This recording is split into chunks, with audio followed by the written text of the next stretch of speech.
नमस्कार। आज मैं बात करूंगा कि मैंने 15 दिन की जो फ़ास्ट फूड की डाइट थी, यानी कि गलत भोजन था जो, उसको खाने के बाद अन्य क्या-क्या चीज़ें और जो मैंने पिछली वीडियोज़ में बताया उसके अलावा और क्या-क्या चीज़ें मैंने सीखी है और अभी अपने डाइट में वो सीखने के बाद क्या परिवर्तन किए हैं। कुछ मैंने परिवर्तन किए हैं, कुछ बहुत ही गहरा इम्पैक्ट मेरे उस चीज़ पे पड़ा है, सोच पे, और उस चीज़ के बारे में आज हम लोग पूरा डिस्कस करेंगे। वो क्या नई चीज़ें मैंने सीखी हैं। तो एक चीज़ तो मुझे ये समझ में आया कि देखिए वो चीज़ें जो आपस में जुड़ी हुई हैं, ठीक है, जो मुंह में जाने के बाद खुलता नहीं है, ठीक है, वो चीज़ें हमें नहीं खानी चाहिए।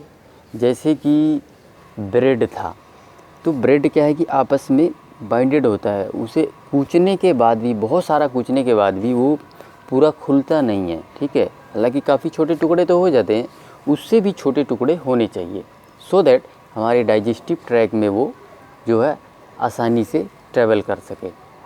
अब मैं एक चीज़ आपको बताना चाहूँगा कि जैसे मिलेट है, मिलेट तो ऑलरेडी छोटा होता है और वो अलग अलग होता है, वो कभी भी चिपकता नहीं है आपस में। अब जब उसे हम खाते हैं तो चबाने के बाद जैसा कि मैं बोलता हूँ आपको कि कम से कम 30 से 40 बार मिनिमम चबाना चाहिए, मिनिमम 30 बार, ठीक है। 30 से 40 बार जब हम उसको चबाते हैं तो वो उससे भी छोटा हो जाता है। और एक बहुत अच्छी बात है कि वो आपस में चिपकता नहीं है, तो डाइजेस्टिव ट्रैक में उसको ट्रैवल करने में बहुत इजी होगा। ये एक बात जो है मुझे बहुत अच्छे से समझ आई। अब एक चीज़ और मैंने देखा, आज सुबह ही घर पे रोटी बन रही थी। मेरे घर पे सब लोग वही भोजन करते हैं, केवल मैं ही हूँ जो मेरा की डाइट अलग है, ठीक है। तो घर पे मेरे सारा जो है वही खाना बनता है जो पहले बना करता था, केवल मेरी डाइट अलग है। तो रोटी में मैंने देखा कि जो है वो रोटी जो है वो बाइंडेड है आपस में, ठीक है। दैट इज़ वाई वो रोटी बन रही है, ठीक है। वो बाइंडेड है, आपस में जुड़ा हुआ है। उसे खाने के बाद भी वो अलग नहीं होता है पूरी तरह से। आप देखेंगे कि वो उसके बाद भी अलग नहीं होता। सो रोटी को भी जो है डाइजेस्ट का, उसको भी आगे प्रोसेस करना जो है उसके लिए बहुत जो है डिफ़िकल्ट होता है हमारे डाइजेस्टिव ट्रैक के लिए। उस चीज़ से मुझे ये बात समझ में आई और यही कहीं ना कहीं यही एक बहुत बड़ा रीज़न था मेरा रोटी छोड़ने का। क्योंकि जब रोटी मैंने छोड़ा और उसके बाद जो मैंने अनुभव किया, इतना हल्का महसूस करता था और जो है जो कॉन्स्टिपेशन से जुड़ी जो समस्याएं थी वो भी रिज़ॉल्व हुई धीरे धीरे जब मैंने नेचुरल डाइट को फॉलो करना शुरू किया। आपको पता है कि मैं कम से कम 2-2.5 महीने रात में पका हुआ भोजन लेता था, जिसमें ये सारी चीज़ें होती थी, रोटी सब्ज़ी और दालें वगैरह। वो उसके बाद ही मैंने मिलेट से शुरू किया। नेचुरल डाइट को फॉलो करने के बाद, प्राकृतिक आहार को फॉलो करने के 2-2.5 महीने बाद मैंने मिलेट शुरू किया है। तो जब उसको छोड़ा मैंने तो एक बहुत मतलब कि ह्यूज डिफरेंस मुझे देखने को मिला अपनी बॉडी में। एकदम रिलैक्स और जो पेट भी बहुत बेहतरीन तरीके से साफ़ होना, ठीक है। सो डेफिनेटली प्रॉब्लम तो ये करता ही है, ठीक है, क्योंकि वो एक तो उसमें चिपकने वाली चीज़ है ना रोटी में, तो वो आंतों में जाके चिपकता भी है और वो जो आपस में जो जुड़ा हुआ बाइंडिंग्स है वो खुलता भी नहीं है। तो ये बातें हैं। ये तो रही एक बात, ठीक है, कि जो वो अलग नहीं हो रहा, छोटे छोटे टुकड़ों में नहीं बट रहा, तो उसको प्रोसेस करने में आगे डिफ़िकल्टी होती है। क्योंकि देखिए 25-30 फीट की हमारी जो है आते हैं, जो भी है प्लस माइनस, ठीक है, 25 से 30 फीट जो भी है हमारी सारी छोटी बड़ी आते मिला के हैं। इतना लंबा किसी भी खाने को हमें उसको जो है ट्रैवल करना पड़ता है। तो ऐसा खाना ठीक नहीं रहेगा हमारे लिए कि जो छोटे छोटे टुकड़ों में बट जाए, और क्योंकि छोटे छोटे टुकड़ों में बढ़ जाएगा तो उसे ट्रैवल करने में ईजी होगा, और बड़े बड़े टुकड़ों में रहेगा तो उसको ट्रैवल करना जो है बहुत मुश्किल होगा। यही एक बहुत बड़ा कारण है कि लोग जो है वीट एलर्जिक हो जा रहे हैं। वीट एलर्जी तब होता है जब हमारी आंतें कमज़ोर हो जाती हैं, उसको प्रोसेस नहीं कर पाती हैं, ठीक है। वीट एलर्जी हो रहा है, गेहूँ छोड़ने के बाद लोग देखें कैसे जो है अपनी बड़ी बड़ी प्रॉब्लम्स को सॉल्व कर पा रहे हैं। यही एक बहुत बड़ा मेन इसमें जो है रीज़न है, जो मैंने अभी आपको बताया कि बाइंडिंग्स खुलते नहीं हैं और वो आपस में चिपके रहते हैं। सो ये तो रहा एक बहुत बड़ा रीज़न। ये मैंने सीखा है। एक और जो चीज़ सीखा है मैंने कि इन चीज़ों में पानी बहुत कम होता है। जैसे आप देखेंगे पिज़्ज़ा, बर्गर, इसे ये पूरी तरह से सूखा हुआ है, शुष्क हो चुका है।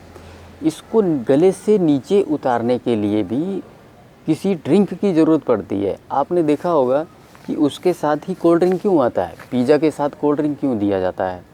वो लोग देते हैं ना कोल्ड ड्रिंक, पिज़्ज़ा के साथ कोल्ड ड्रिंक लो जी, बर्गर के साथ कोल्ड ड्रिंक लो जी, ठीक है। ऑफ़र कॉम्बो लगा होता है कि ये पिज़्ज़ा खाओगे, पिज़्ज़ा खाओ और ये इसके साथ पेप्सी फ्री, ठीक है, कोका कोला फ्री। इसीलिए दिया जाता है कि आप उसको खाओगे, चबाओगे, उसको गले से उतारने के लिए पानी तो चाहिए आपको, तो कोल्ड ड्रिंक तो डालनी ही पड़ेगी। लेकिन होता क्या है कि वही चीज़ नीचे जब आप उसको खाते हैं, ठंडा ठंडा कोल्ड ड्रिंक पीते हैं, तो एक तो पहले ही साला वो रबड़ है, उसको बॉडी को प्रोसेस करने में 2-2, 3-3, 4-4 दिन लग जाएंगे। कई लोगों का तो महीना तक नहीं निकलता है, अंदर ही पड़ा रहता है, सालों सालों तक अंदर ही पड़ा रहता है। वो पिज़्ज़ा निकलते ही नहीं, अंदर जाके चिपक जाता है। तो इस तरह से जो है ऊपर से वो डाइजेस्ट भी नहीं होता है, क्योंकि जब भी हम कोई खाना खाते हैं और ठंडी चीज़ डाल देते हैं तो जो हमारी अग्नि होती है, जो अग्नि जली होती है, वो मंद पड़ जाती है और उसके बाद खाना वहीं पड़ के सड़ता रहता है। सो इस प्रकार से जो है ये मुझे समझ में आया कि भोजन थोड़ा तरल होना चाहिए, पूरी तरह से शुष्क नहीं होना चाहिए। अब मैंने क्या मॉडिफिकेशन की, एक चीज़ मैं आपको बता दूं कि अभी जैसे मैं मिलेट बनाता था, जब से मैं ये लेके आया अपना मिट्टी का बर्तन, तो मिलेट बिल्कुल एकदम जो है जैसे चावल नहीं बनता है, पूरा पानी सूख जाता है, वैसा हो जाता है। हालांकि जब मैं स्टील में बनाता था तो कहीं ना कहीं उसमें तरल रहता था, ठीक है, वो जो है पूरी तरह से सूखता नहीं था। अभी वो ना पूरी तरह सूख जाता है जब मिट्टी के बर्तन में बनाता हूँ। तो देखिए बन तो बहुत अच्छी रही है, ठीक है, टेस्ट भी बहुत बढ़िया आ रहा है मिट्टी के बर्तन में बना के। लेकिन अभी क्या है कि दूसरी साइड अगर सब्जियां भी सूखी हुई हो, सूखी सब्जी से खा रहे हो आप, तो जो तरलता उसमें नहीं आ पा रही है, ठीक है, मिलेट में तरलता नहीं आ पा रही है जो कि चाहिए। क्यों चाहिए? देखिए उस चीज़ से मैंने सीखा पिज़्ज़ा बर्गर से कि जब उसको खाते हैं तो हमें पानी की आवश्यकता पड़ती है उसको नीचे ढकेलने के लिए, या कोल्ड ड्रिंक की आवश्यकता पड़ती है। तो उसी प्रकार से आगे डाइजेस्टिव ट्रैक्ट में भी उसको ट्रैवल करवाने के लिए हमें लिक्विड चीज़ की ज़रूरत है। तो अब जब मिलेट में भी वो शुष्कता रहेगी तो वो दिक्कतें आएंगी, ठीक है। हालांकि हमारी बॉडी काफ़ी फ्लूइड जनरेट कर लेती है, लेकिन हम उसको थोड़ा वो करके रखें, अपना क्या कहते हैं, लिक्विडेट करके उसको रखें तो ज़्यादा बेहतर नहीं होगा। तो अब मैंने क्या किया, देखे दिन में तो अब जैसे कि मैं सुबह खाने से पहले पपीता खाता हूँ, ठीक है, मॉर्निंग में मिलेट जब भी है मतलब कि खाता हूँ तो उससे पहले पपीता लेता हूँ। तो एक तरह से तो लिक्विडिटी और जो उसमें आपने देखा होगा पपीते में कुछ फ्लूइड जैसा होता है उसमें, ठीक है, तो दोनों चीज़ें हो जाती हैं, ठीक है। डाइजेस्टिव ट्रैक को ऑयली चीज़, वो इसको क्या बोलते हैं, फिसलनदार वाली चीज़ जो भी है, एक तरह से ऑयल ही डाल दिया हमने, मतलब कि पपाया डाल दिया, दैट मीन्स आपने ऑयल भी डाल दिया और वो पानी तो उसमें होता है, तो वो ऑलरेडी लिक्विडेट हो चुका है जो हमारा डाइजेस्टिव ट्रैक है। अब उसके बाद सूखा हुआ मिलेट भी मैं खाऊंगा तो चलेगा, ठीक है, आधे घंटे बाद, क्योंकि वो दोनों चीज़ें हो चुकी हैं। तो 2 बार तो मैं पपीता खाता हूँ। अब तीसरी बार जो है रात को मैं पपाया नहीं खाता हूँ। और इसमें जो है तो मैंने एक चीज़ इसमें जो है चेंजेस किया है मैंने। अब मैं एक अलग से सब्ज़ी बनाता हूँ जिसमें जो है पानी ज़्यादा हो, कम से कम 1 गिलास पानी हो। और अब मैं क्या करता हूँ, सब्जियाँ कुछ काट के उसी मिलेट में ही डाल देता हूँ और उसके बाद सब्जियों में जो है अब मैं तड़के वगैरह को वो नहीं करता हूँ, ठीक है। तड़का वगैरह मैं लगा लेता हूँ क्योंकि अभी मेरी बॉडी पूरी तरह से फिट हो चुकी। सो हालांकि पीछे तो मैंने पूरी तरह रेस्ट्रिक्ट करके रखा 10 महीने, लेकिन अब मैं तड़का वगैरह से बनी सब्जियाँ खा लेता हूँ और बना भी लेता हूँ। हालांकि घर में बनता भी है, तो जब इस तरह से जो है, बट कई बार मैं खुद भी बना लेता हूँ। तो कल मैंने फिर इस तरह से जो है सब्ज़ी को बनाया। 1 गिलास पानी डाला, ठीक है, तड़का लगा के उसमें सारी चीज़ें जो है 2-3 सब्जियों को काट के जो है, और वो 2 से 3 मिनट में पक गया क्योंकि ऑलरेडी मैंने उसको मिलेट में स्टीम कर लिया था, पक चुका था वो। बहुत अच्छा लगा जी, बहुत आनंद आया। और साथ ही मैंने एक चीज़ जो मेरे माइंड में था कि जो है अपना इसको डाइजेस्टिव ट्रैक में जो है फिसलनपन होना बहुत ज़रूरी है, ठीक है। शुष्क नहीं होना चाहिए, ड्राई नहीं होना चाहिए। तो इसमें क्या है कि मैंने 1 चम्मच जो है घी भी मिला लिया, और इस तरह से जो है बहुत आनंद आया, बहुत अच्छा लगा खा के। सो ये तो रही एक चीज़ और मैंने इसमें सीखा है, इंटरमिटेंट फास्टिंग, जो कि आजकल लोग बातचीत कर रहे हैं, बहुत ज़्यादा बातचीत हो रही है, ठीक है। फॉरेन कंट्री के लोग भी बातचीत कर रहे हैं, आज इंडिया में भी लोग बात कर रहे हैं। तो एक बात मैं आपको बता दूं कि अभी तक मेरी बॉडी में 1.5 से 2 साल कॉन्स्टिपेटेड रहने के बावजूद मेरे कोई भी पार्ट में कोई डिफेक्ट नहीं आया। मेरे सारे के सारे बॉडी पार्ट इंटैक्ट रहे। अब आज मुझे समझ में आता है कि ऐसा क्यों, ये क्या आ गया, हाँ, आज मुझे समझ में आता है कि ऐसा क्यों मेरी बॉडी पार्ट्स क्यों इतने इंटैक्ट रहे, कोई दिक्कत नहीं हुआ, ठीक है। सिर्फ TSH लेवल हिला, थायराइड यानी कि, और कॉन्स्टिपेशन, और ये सब 3-4 चीज़ें जो है चलिए, इंटरनल बॉडी पार्ट्स बिल्कुल स्ट्रॉन्ग रहे मेरे। इसमें एक सबसे बड़ा जो रीज़न है वो है इंटरमिटेंट फास्टिंग, जो कि अननोइंगली मैं उसको कर रहा था और बचपन से करते आया हूँ। मैं आपको बता दूँ कि मैंने जो है फास्ट फूड और ये जो है अपना जो लिफाफे में बंद चीज़ें, इनको ज़िंदगी में मैंने बहुत रेयरली खाया, बहुत ही रेयरली। एक तरह से मैं बोलूँ कि नहीं खाया तो वो ज़्यादा बेहतर होगा। मुझे नहीं पता ये सारा ज्ञान कहाँ से आया मुझे, लेकिन शुरू से ही मैंने ये जिसे लोग बोलते हैं ना स्नैकिंग करना, स्नैकिंग ऑल द डे, ठीक है, वो चीज़ मैंने कभी नहीं किया। मैं हमेशा से घर का बना हुआ खाना ही खाता था, 3 बार खाता था, इन बिटवीन कभी कुछ नहीं खाता था।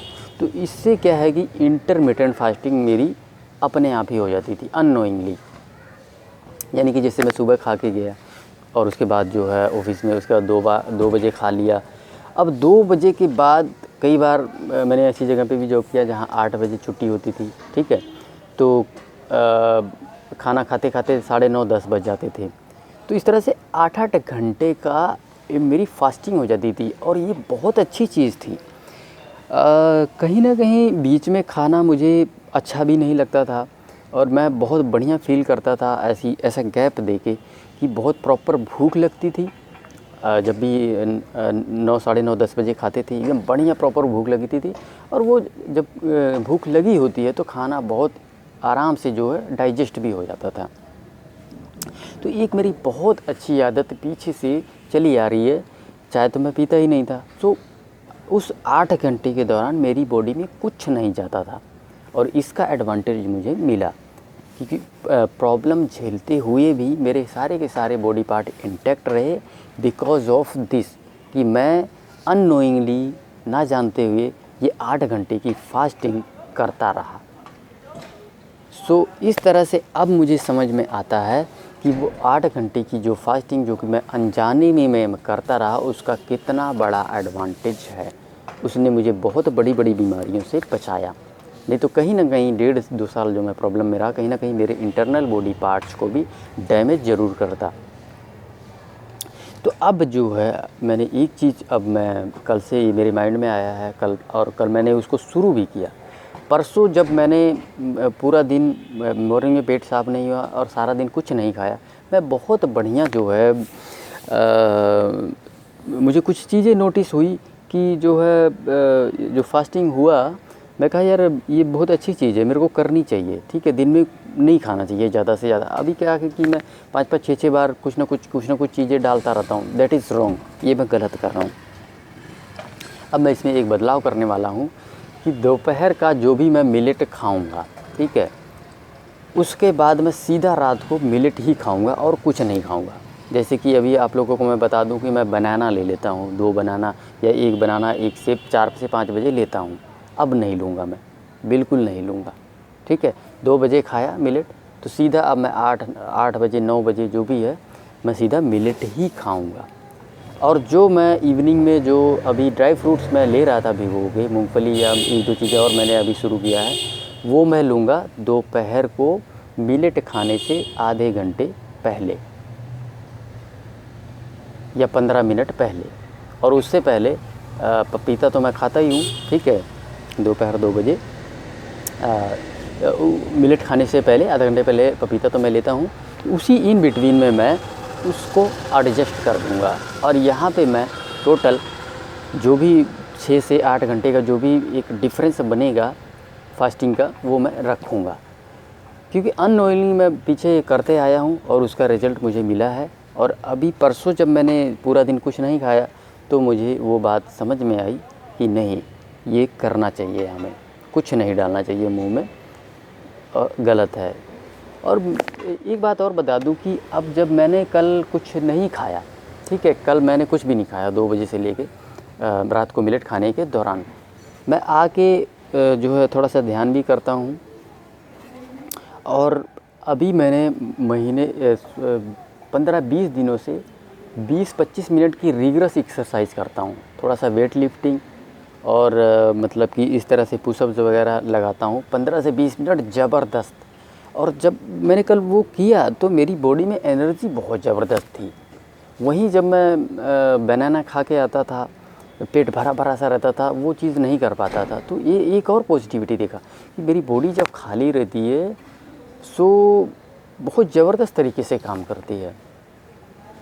सो इस तरह से जो है अब मैं यहाँ पे 6 से 8 घंटे का गैप इसमें जो है रखने वाला हूँ, यानी कि 2 बजे के बाद I am going to take nothing, मतलब इस दौरान जो है मैं कुछ भी नहीं लूँगा 2 बजे मिलेट खाने के बाद और उसके बाद। तो ये 2 चीज़ें, एक तो इंटरमिटेंट फास्टिंग जो कि मैं अननोइंगली पीछे से करते आ रहा हूँ उसको मैं कंटिन्यू रखूँगा, ठीक है। और जो है बाकी जो 3 चीज़ें, खाने में लिक्विडिटी होना चाहिए, तरलता होना चाहिए, शुष्क नहीं होना चाहिए पूरी तरह से, ठीक है, खाना जो भी हो, आप मिलेट खा रहे हो तो भी। और दूसरी चीज़, डाइजेस्टिव ट्रैक में लुब्रिकेशन होना चाहिए, तो उसके लिए रात को मैं जो है 1 चम्मच घी इस्तेमाल कर रहा हूँ अभी, और दिन में जो है लुब्रिकेशन के लिए मैं 2 बार जो है पपीता तो खाता ही हूँ, ठीक है। सो पपीता तो मैं ऑलरेडी पहले से ही खा रहा था, ठीक है, अननोइंगली लुब्रिकेशन का नहीं सोच के, लेकिन अब वो चीज़ मुझे समझ में आ रहा है कि पपीता किस प्रकार से काम करता है। देखिए, हम खाते वही चीज़ें जो बॉडी को सूट करती है, सूट कर रही थी, दैट मीन्स क्यों सूट कर रही थी, यही रीज़न है, ठीक है। एक तो उसमें तरलता थी, दूसरा लुब्रिकेशन था, दैट इज़ वाई मेरी बॉडी को सूट करती है। और मैंने पपीता को छोड़ा नहीं, आज तक मैं खाता रहा, क्योंकि मुझे उससे बेनिफिट्स मिला और फ़ायदा मिला। दैट इज़ वाई सुबह भी पपीता खाता हूँ और दोपहर को खाने के साथ भी पपीता खाता हूँ। ये उस लुब्रिकेशन का और लिक्विडिटी का महत्व जो है अब मुझे समझ में आ रहा है। सो आज हमने 3 टॉपिक्स पे बात किया है, ठीक है, लुब्रिकेशन, डाइजेस्टिव ट्रैक में लुब्रिकेशन, और खाने में तरलता होना चाहिए, और तीसरा इंटरमिटेंट फास्टिंग का क्या महत्व है। उम्मीद करता हूँ मैं आप लोगों को जो है बड़े अच्छे से इस चीज़ को एक्सप्लेन कर पाया हूँ, समझा पाया हूँ।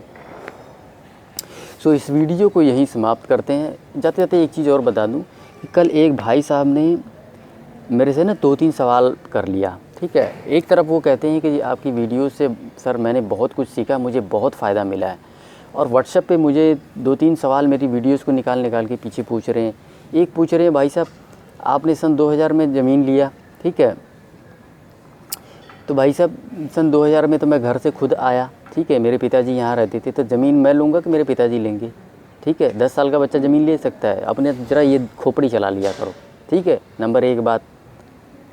2011 में फिर हमने तीनों जने ने मिलके कंस्ट्रक्ट करवाया, मेरे बड़े भाई साहब ने, मैंने और मेरे पिताजी ने भी कुछ पैसे दिए। ठीक है, नंबर 1 बात, पर्सनल चीज़ों को ऐसे इतना खोजबीन करने के बजाय अगर आप डाइट पे फोकस करेंगे तो ज़्यादा अच्छा रहेगा। ठीक है, दूसरी सवाल का जवाब जो है उन्होंने पूछा कि जो है आप जो है जब आप खुद कह रहे हैं कि पीतल के बर्तन में सारे जो है गंदी चीज़ें इसमें चिपक जाती तो आप बिस्लरी का पानी क्यों पीते हैं? भाई साहब, जो पीतल का बर्तन मैं लेके आया हूँ पिछले महीने लाया हूँ और बिस्लरी का पानी पीछे से पीता आ रहा हूँ। वो कह रहे हैं बिस्लरी का पानी जो है जहर है। एक बात बता दूँ आपको, मैं जब से बिस्लरी का पानी शुरू किया हूँ पीता, हालांकि अभी नहीं पीता हूँ, जब से मैं ये जो भी है बर्तन में लेके आया हूँ तब से मैंने पीना बंद कर दिया। उससे पहले एक बात आपको बता दूं, 4-5 महीने की डाइट करने के बाद भी मैं ओम का उच्चारण नहीं कर पाता था, बिकॉज़ ओम का उच्चारण यहाँ पे ज़ोर मारता है और जो लोग एसिडिटी को झेल रहे हैं वो कभी भी ओम का उच्चारण नहीं कर पाएंगे जब तक उनकी पूरी तरह ठीक नहीं हो पाएगी। और जब से मैंने बिस्लरी का पानी पीना शुरू किया उसके बाद मैं ओम का उच्चारण कर पाया, यानी कि एक डिफरेंस देखने को मिला। वो जहर नहीं है, लेकिन हाँ एक नेचुरल पानी से बेहतर नहीं है। नेचुरल पानी मैं अगर कंपेयर करूं मेरे गांव का पानी, घर का पानी, उससे बेहतर नहीं है, लेकिन यहाँ का पानी जो अभी चंडीगढ़ में जहाँ मैं रह रहा हूँ वहाँ के पानी से बेहतर है। क्यों बेहतर है भाई साहब? रिजल्ट तो दिया है ना उसने, रिजल्ट तो दिया ना, एसिडिटी को रिड्यूस किया कि नहीं पूरी तरह से। ठीक है, तो ऐसे नहीं बोल देना चाहिए किसी भी चीज़ के बारे में। मैंने रिजल्ट लिया है उससे, मैं नहीं बोल सकता कि वो जहर है, मैं ये बोल सकता हूँ कि कंपैरेटिवली उससे बेहतर नहीं है, लेकिन बेहतर है। ठीक है, बाकी दुनिया जो मर्जी बोले, मेरे को तो फ़ायदा मिला है। लेकिन हाँ, अब जब से मैंने वो बर्तन लेके आया हूँ मैं उसमें पानी रखता हूँ और उसी से मिलेट बनाता हूँ, अब मुझे बिस्लरी की पानी की आवश्यकता नहीं है।